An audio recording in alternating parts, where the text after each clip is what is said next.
Добро пожаловать на канал XTX, с вами Илья, и это обзор на поистине легендарную видеокарту GTX 1080 Founders Edition.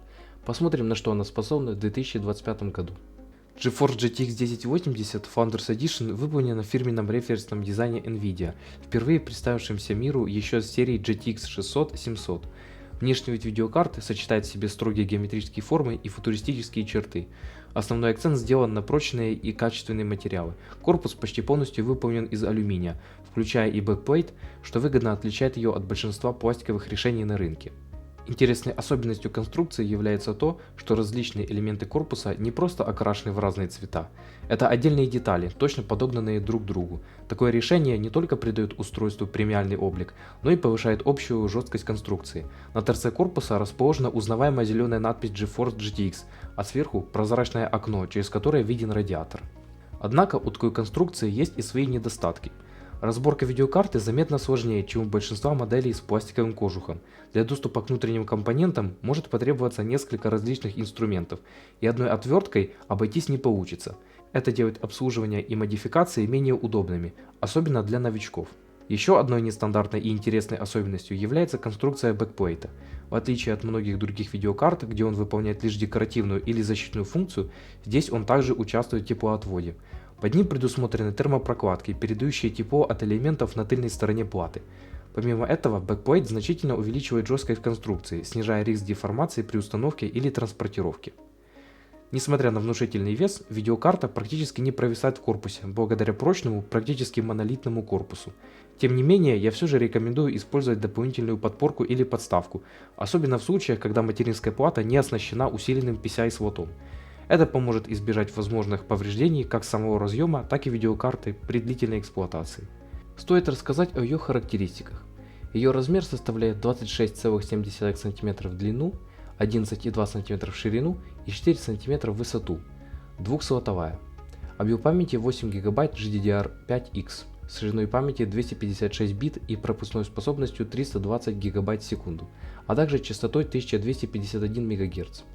Техпроцессор 16 нанометров, поддерживает DirectX 12, OpenGL 4.6, Vulkan 1.3. Подключается через интерфейс PCI Express 3.0. Базовая частота ядра 1607 МГц, а в разгоне достигает 1733. Из разъемов имеется один DVI, один HDMI 2.0 и 3 DisplayPort 1.4a. А потребляет она 180 Вт через один коннектор 8 пин. Вот как она выглядит в разборе. На них мы видим мощные фазы питания в большом количестве, хорошую компоновку и качественную элементную базу. Теперь пора посмотреть на ее производительность в разных играх.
Открываю огонь.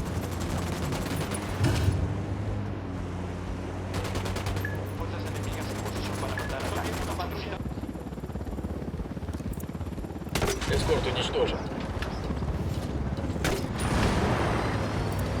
Открываю огонь.